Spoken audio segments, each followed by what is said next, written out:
Thank you, Mr. Chairman. And Director Patel, thank you ever so much for being with us today. And I want to thank you for your commitment to fight violent crime in Memphis. And when you first came to meet with me before your hearing here, I gave you the stats on Memphis, Tennessee, and their crime rates. And then you committed then and again at your confirmation to help us. You have been true to your word, and we are very, very grateful. Operation Viper has been such a success. The 500 arrests are important. These are gang members and gang leaders out of Memphis, Tennessee. There are over 100 gangs in Memphis. So the impact of these arrests, the impact of 100 indictments of these gang members. And now we have a U.S. Attorney's Office that will actually prosecute violent crimes and actually take up and prosecute federal gun crimes. This is helping to make Memphis safe again.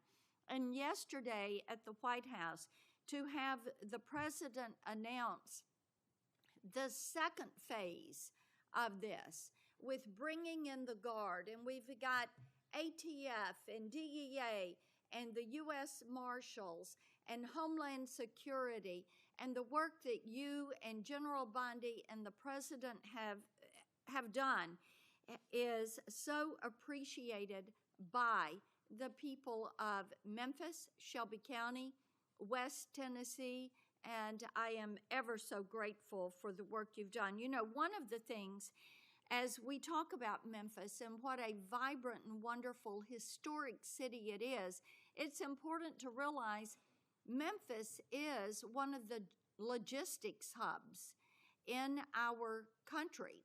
You have I-40, which goes East Coast to West Coast.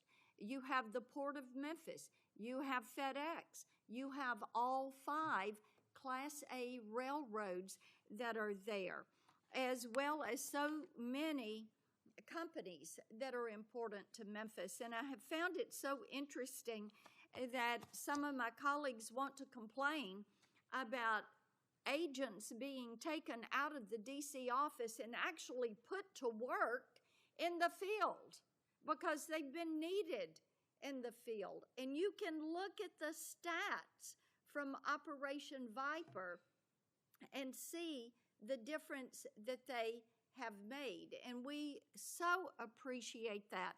I do want to drill down just a little bit on the issue of cargo theft, which ties into the logistics hub in Memphis. We've got a lot of companies that go through there. IMC is a big logistics company. People in Memphis know what it takes to keep America moving. But what a lot of people may not realize is that many of these criminal gangs have been focused on cargo theft. This is how they pay for their activities. So in addition to the carjackings and the home robberies and the smash and grabs and some of the human and sex trafficking, they've gotten into cargo theft. And cargo theft in Memphis has increased over 5,000%. 5,000%. That's what you saw with a Biden administration who wouldn't drill down on this. So having these agents out in the field, having an interagency approach is something that is going to help us with getting our hands around this cargo theft. So talk for just a minute about what your team has done there and the importance of having that interagency approach. Absolutely, Senator. So Operation Viper nests under Operation Summer Heat, and in multiple cities and mid-major cities across the country, we have surging resources based on crime. And Memphis, as you know, Senator, had the highest per capita homicide rate in the country, and that was simply unacceptable. And so what we did was what we call phase 01 of operations at the president's direction. We went into some of these cities quietly to collect the intelligence that was necessary to start these operations, to start seizing these firearms, which we've seized, I think, over 115 firearms off the streets, to start taking narcotics off the streets, and also to infiltrate the gang network, this criminal street gang network that is providing these guns and drugs to the public in these communities, allowing for these shootings. And so what the FBI is good at, what the FBI is great at, is partnering with our local authorities in places like Memphis and Miami, and Chicago, and so many other cities across the country, to start the work, because you can't do the work on a dartboard basis. You need ground level intelligence, and that's what we do working with our state and local law enforcement. And the results, I think they said over 100 indictments federally just in this 3-4 month surge, and now we're going to go in there with more resources to finish it. And we are grateful for that, and I think it's so important for my colleagues, what we have seen in Memphis. You mentioned something very important. Your agents go in and they go in quietly. There was no press conference. There was no fanfare. You went in there to work. And very importantly, you gathered the intel. Who are these gang leaders? Where are they? Figuring out who was doing what, and then setting up the process to apprehend these individuals. And it requires infiltrating those networks and having that data to work from, so that you are working in partnership. And as I have talked with elected leaders in Shelby County and Memphis, as we have talked with those in law enforcement, they have been so grateful to have this support and this additional education that comes, because local police are learning from your agents when they are learning how to track these gangs and infiltrate these networks. We know that phase 2 of this operation is going to kick off.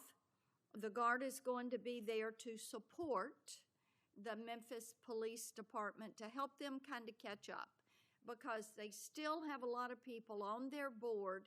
They know who they are, where they are, what they're doing. They want to apprehend them and bring them forward.